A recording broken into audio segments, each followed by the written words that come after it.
ఈరోజు కథ ఉంటా నీ జతగా పార్ట్ 29. ఇక కథలోకి వెళ్తే, నీ పెడవులు ఎంతిష్టమో నీ పాదాలు కూడా అంతే ఇష్టం.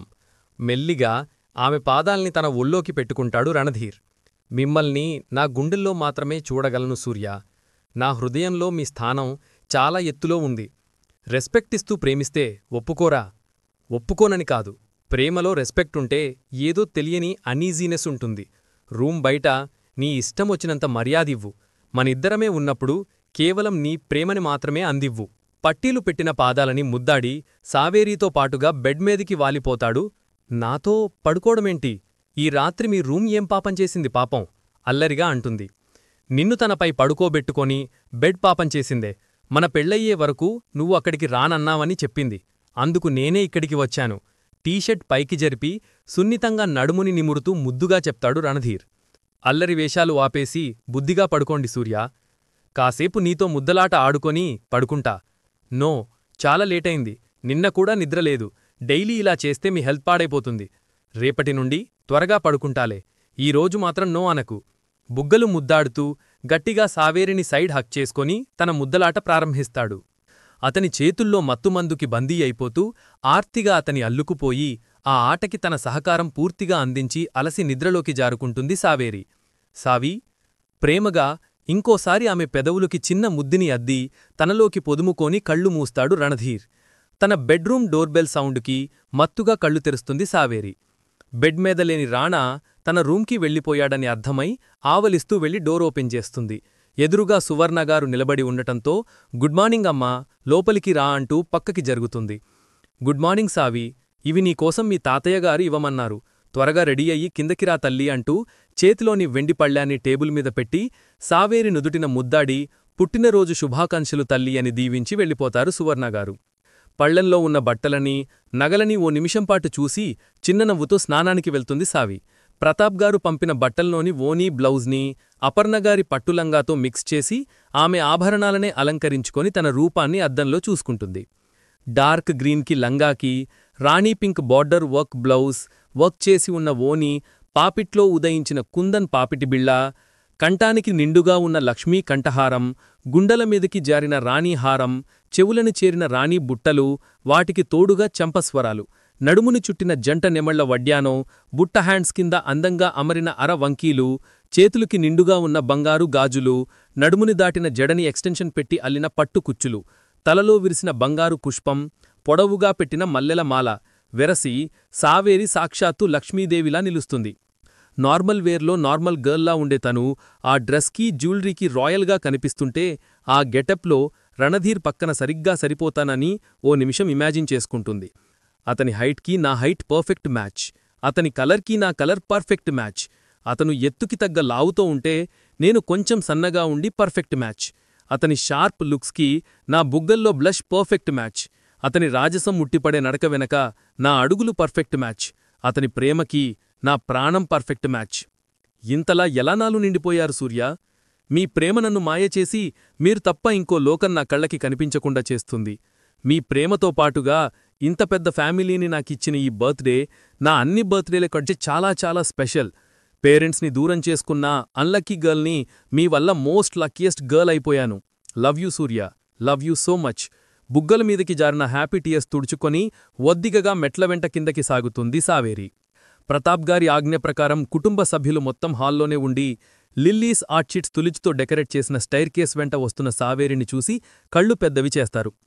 నిన్న కాటన్ చుడీదార్లో బిడియంగా ఉన్న సావేరికి, ఈరోజు పట్టుబట్టల్లో నిండుగా నగల్లో ఉన్న సావేరికి మచ్చుకి కూడా పోలిక కానరాకుంటే ఆమెలోని దర్పం మొదటిసారిగా అందరి కళ్ళకి కనిపిస్తుంది. అన్నయ్య, ఇదేంటి ఇలా ఉంది? సావేరి రూపానికి ఏదో తెలియని గుబులు రేగుతుంటే కాళీగారి చెవిని కొరికేస్తారు విశారద. నాకు మాత్రం మన మామగారి తల్లిగారు తనలో కనిపిస్తున్నారు శారదా. సరిగ్గా గమనించు, సావేరి జగదీశ్వరిగారిలా ఉంది. తనలో కంగారు దాస్తూ చెప్తారు కాళీ. వీళ్ల గోలలో వీళ్లుంటే సగం మెట్ల మీదకి వచ్చిన సావేరికి తన చెయ్యి అందిస్తాడు రణధీర్. స్కై బ్లూ కలర్ కుర్తాకి వైట్ పైజామాతో అతివల మనసుని దోచే మనసచోరిడిలా ఉన్న రాణా చేతిలో తన చెయ్యి కలిపి చురునవ్వు చిందిస్తుంది సావేరి. జంట అంటే ఇలా ఉండాలి అన్నట్టు చేతులు పెనవేసుకొని ఒక్కో అడుగు వేస్తున్న రణధీర్ సావేరిల మీదకి గులాబీ రెక్కలను చల్లుతూ హాల్లోకి దారి చూపిస్తారు ఇద్దరు అమ్మాయిలు. అంటే అక్కడ పనిచేసేవాళ్ల పిల్లలు అనుకోండి. రావమ్మ సుహాసిని, రావమ్మ సుభాషిని, రావమ్మ సులోచని, రావమ్మ సౌధామిని, దీవిలో బంగారు బాలమని, దిగిరా మబ్బుల మేనాలని, తొనికే సొగసుల చూడాలని, అరవిచిన్న కన్నుల వన్నెల వెన్నెల పున్నమి గనిలో వన్ని, చివరి వెట్టుమీదకి వచ్చేసరికి సావేరిని హారతిస్తూ పాడుతారు సువర్ణ వసుంధరాగార్లు. ఇక్కడ రాణాకి సావికి బ్యాక్గ్రౌండ్లో మిగిలిన సాంగ్ ఆర్ఆర్గా ఊహించుకోండి. చిన్నపాటి సిగ్గుతో ఇంకా గట్టిగా రణధీర్ చేతిని పట్టుకొని హాల్లో ఉన్న అందరివైపు దృష్టి సారిస్తుంది సావేరి. రాజా చైర్లో ప్రతాప్ గారు, సోఫాలో అచ్యుత్ గారు కూర్చొనుంటేనే వాళ్ళిద్దరి వెనక అభిరుద్ర నిలబడి ఉంటారు. కొంచెం దూరంగా విశారద, కాళీశ్వర్ గార్లు నిలబడి ఉంటే అందరికీ దూరంగా, ముఖ్యంగా రుద్రకి దూరంగా ముభావంగా నిలబడి ఉంటుంది ఆమ్రపాలి. నాయక్తో పాటుగా మెయిన్ సెక్యూరిటీ మాత్రం హాల్లోనే ఒకచోట ఉంటారు. సూర్య, ఇంత గ్రాండ్గా సెలబ్రేషన్స్ అవసరమా? నైట్ చేసింది సరిపోనేదా? మెల్లిగా ప్రశ్నిస్తుంది. అది కేవలం మన నలుగురి మధ్య, ముఖ్యంగా మనిద్దరి మధ్య జరిగిన సెలబ్రేషన్స్. ఇది మన మొత్తం ఫ్యామిలీ ముందు తాతయ్యగారి ఇష్టప్రకారం జరుగుతోంది. ఆయన మాటకి నో చెప్తావా? ఎక్కడికక్కడ లాక్ చేస్తున్నారు రాజాగారు. ఈరోజు మాత్రం మీరు నిజంగా రాణీగారిలానే ఉన్నారు, కానీ ముక్కుపుడక ఉండుంటే ఇంకా సూపర్గా ఉండేది మీ గెటప్ మైడియర్ రాణి. బోసిగా ఉన్న తన ముక్కుని తడుముకొని నవ్వుకుంటూ రణధీర్ వెంట అడుగులేస్తుంది సావేరి. తన ఎత్తులో ఉన్న కేక్ వైపు చూసి షాక్తో ప్రతాప్ గారి కాళ్లకి నమస్కరిస్తుంది సావేరి. దీర్ఘాయుష్మాన్ భవ అసింతలు చల్లి ఆశీర్వదిస్తారాయన. తరువాత అచ్యుత్, వసుంధరాగార్లకు, సువర్ణ, కాళీశ్వర్ గార్లకు, చివరగా విశారద గారికి నమస్కరిస్తుంది సావేరి. ప్రతాప్ గారిని చూసి మారు మాట్లాడలేక నిలేని నవ్వు నవ్వుతూ అసింతలు చల్లి అన్నచెల్లిలు వాకిడంటిరారు. అభిరుద్ర కలిపి హక్ చేసుకొని ఇంకోసారి ప్రేమగా విష్ చేశాక ఆమ్రపాలి వైపు అడుగులేస్తుంది సావేరి. దగ్గరికి వచ్చిన సావేరిని చూసి ఆమ్రపాలి అడుగు వెనక్కి వేస్తే మెల్లిగా దగ్గుతూ గొంతు సవరించుకుంటాడు రుద్ర. అతనివైపు భయంగా చూసి సావేరిని హత్తుకొని హ్యాపీ బర్త్డే అక్క అంటూ కంగారుగా చెప్పేసి దూరం జరుగుతుంటే షార్ప్గా ఓ చూపు చూస్తాడు. ఇంకోసారి హత్తుకొని హ్యాపీ బర్త్డే అక్క అంటూ కష్టంగా నవ్వుతూ చెప్పి వేజ్లో ఉన్న పాపీ ఫ్లవర్ బంచ్ సావేరి చేతికి అందిస్తుంది. తన ఇగో సాటిస్ఫై అవడంతో చూపుని ఆమ్రపాలి నుండి తిప్పేస్తాడు రుద్ర. చూపుతోనే కాల్చేసేలా ఉన్నావేంట్రా నువ్వు? రుద్రానే గమనిస్తున్న అభి క్వశ్చన్ చేస్తాడు. నీ చెల్లెల్లాంటి పొగురు పట్టిన పోట్ల గిత్తలకి నా వే ఆఫ్ బిహేవియరే నేను కరెక్ట్.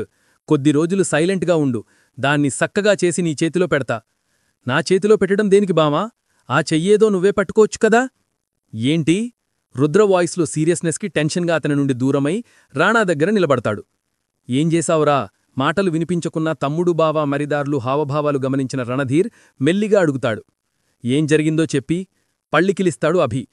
బిజినెస్ వదిలేసి నీ సిస్టర్స్ని మా ఇద్దరికీ కట్టేబెట్టే జాబ్ చేస్తున్నావా భామరిది?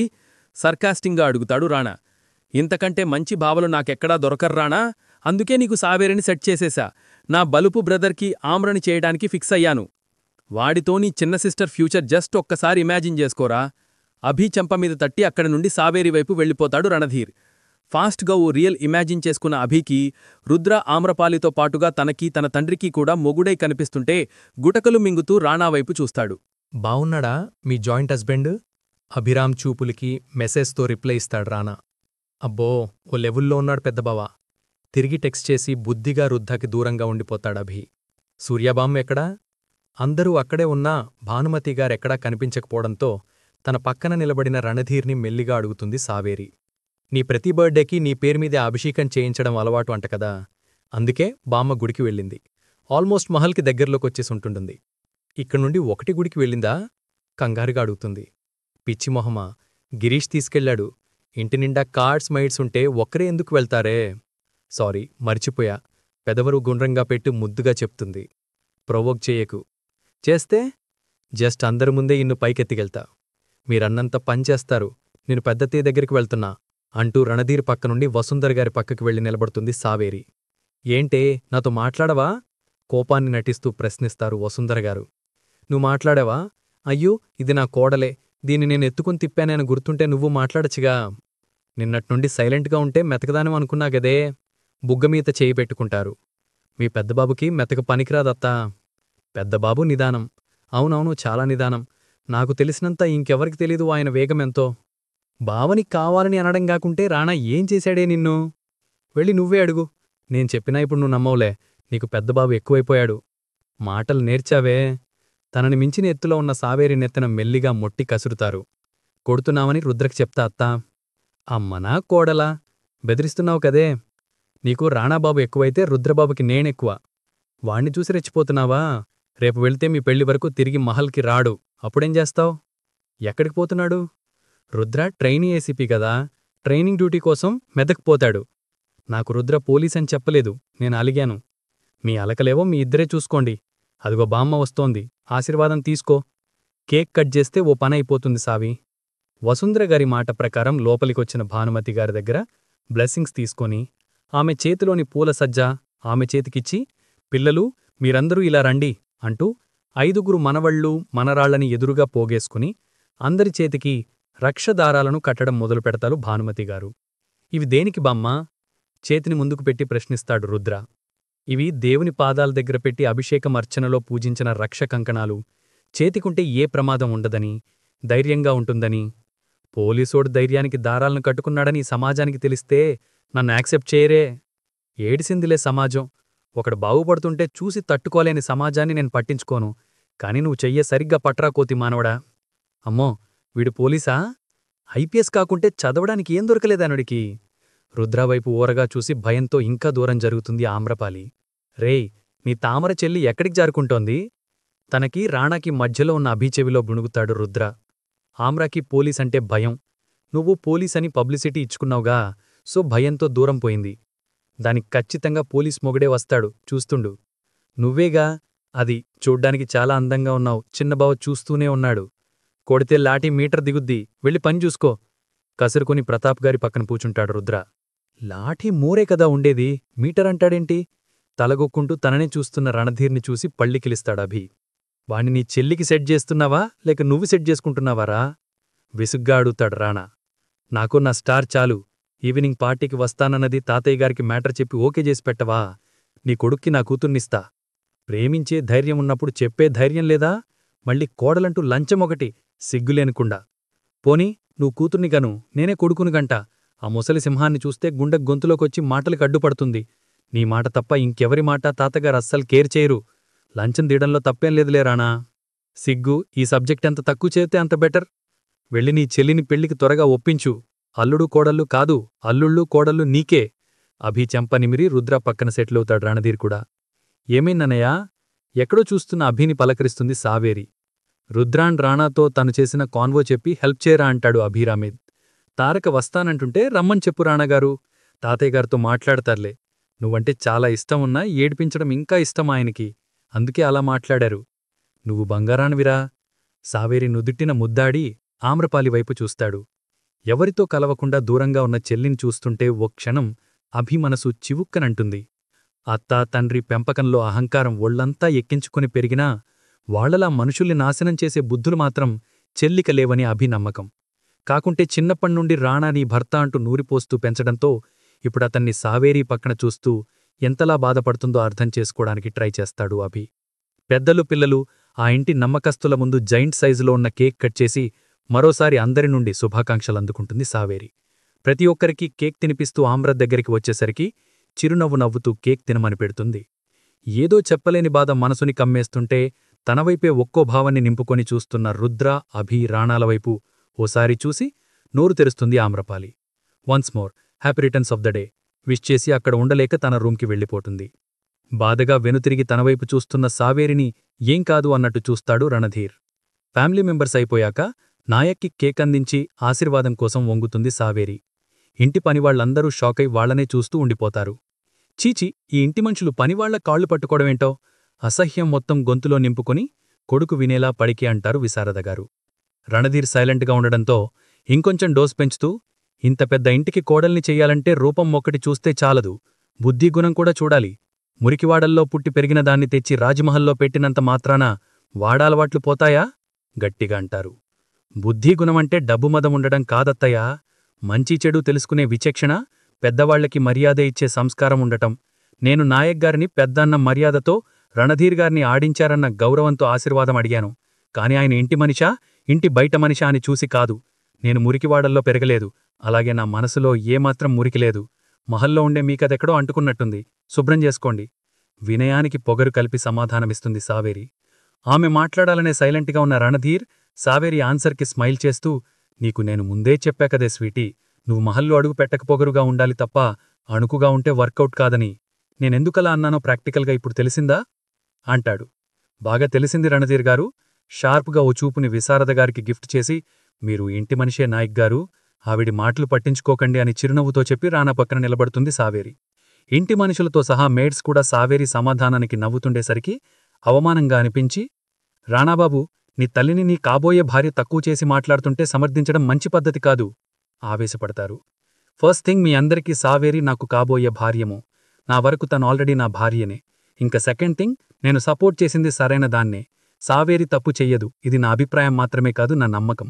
తల్లి తల్లిలా ఉంటే బావుండేది, కాని తప్పుడు పని చెయ్యడానికి చూసి నా దృష్టిలో పడిపోయింది. ఖంగుమంటుంది రణధీర్ గొంతు.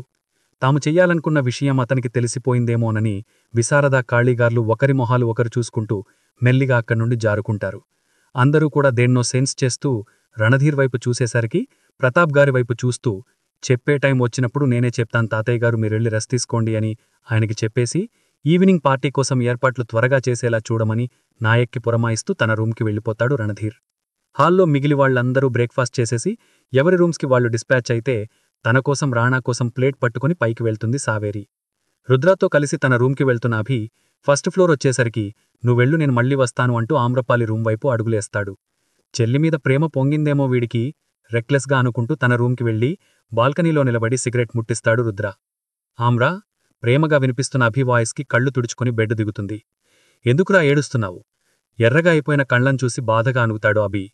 ఈ ఇంట్లో ఎవరికీ నాకు అవసరం లేదు గదరా, నీక్కూడా నాకంటే సావేరినే ఎక్కువైపోయింది గదా. ఎక్కువ తక్కువ లేదే, నిజానికి మీరిద్దరూ నాకు సమానమే. ఆమ్రాని సైడ్ హగ్ చేసుకుని బాల్కనీలోకి నడిపిస్తాడు. పిన్ని కూతురు సొంత చెల్లెలి, ఇద్దరూ ఒకటేనా? సొంతం అన్నది ఒక తల్లికి పుడితే కాదు, మన మనసులో పుడితే. ముందు రాణా గురించి ఆలోచించడం మానేసేయ్. నేను బావని నాకే అనుకున్నానన్నయ్య. కన్నీళ్లు పెట్టుకుంటూ అభివైపు చూస్తుంది ఆమ్రపాలి. అదే నువ్వు చేసిన తప్పు. రాణా నీకెప్పుడు అలాంటి ఆశలు పెట్టనప్పుడు నీకు నువ్వే అత్త డాడీ చెప్పారని ఎలా అనుకుంటావే? నీకు గుర్తుందా, చిన్నప్పుడు తెలియక నాతో పాటు వాడికి కూడా రాఖీ కట్టేవు నువ్వు. బావ మరదలకి రాఖీ ఏంటని నేనడిగితే వాడేం చెప్పాడో తెలుసా? ఏం చెప్పాడు? రాఖీ అన్నది అతన్ని ఎటువంటి సమయంలో అయినా నీడలా నిలిచి అపాయాల నుండి కాపాడంపి కట్టే దారం. ఆ కాపాడేవాడు అన్ననే కావాలని లేదు, తండ్రి అవ్వచ్చు, ఫ్రెండ్ అవ్వచ్చు, బావవ్వచ్చు. నేను తన్ని బావ ప్లేస్లో ఉండి అన్నగా కాపాడతాను అన్నాడు. ఏం మాట్లాడక అభి గుండెల్లో మొహం దాచుకుంటుంది ఆమ్రపాలి. కాసేపటికి దూరం జరుగుతూ, నేను హాస్టల్లో జాయిన్ అవుతానన్నయ్య, ఇంట్లో ఉండను అని చెప్తుంది. అవసరమా ఆమ్రా? నాకు చేంజ్ కావాలి. నెక్స్ట్ వీక్ నన్ను హాస్టల్లో వదలడానికి చూడు సీరియస్గా చెప్పేసి కిందకి వెళ్ళిపోతుంది. ఆలోచిస్తూ తన రూమ్ వైపు అడుగులేస్తాగు అభిరామిద్. అబ్బో, అన్నా చెల్లి సెంటిమెంట్. తన రూమ్ కింద రూమే ఆమ్రపాలిది కావడంతో బాల్కనీలో ఉన్న అతని వాళ్ల మాటలు వినిపిస్తాయి. సూర్య, బ్రేక్ఫాస్ట్ చేద్దుర్రండి. సిట్టింగ్ ఏరియాలో నిలబడి పిలుస్తుంది సావేరి.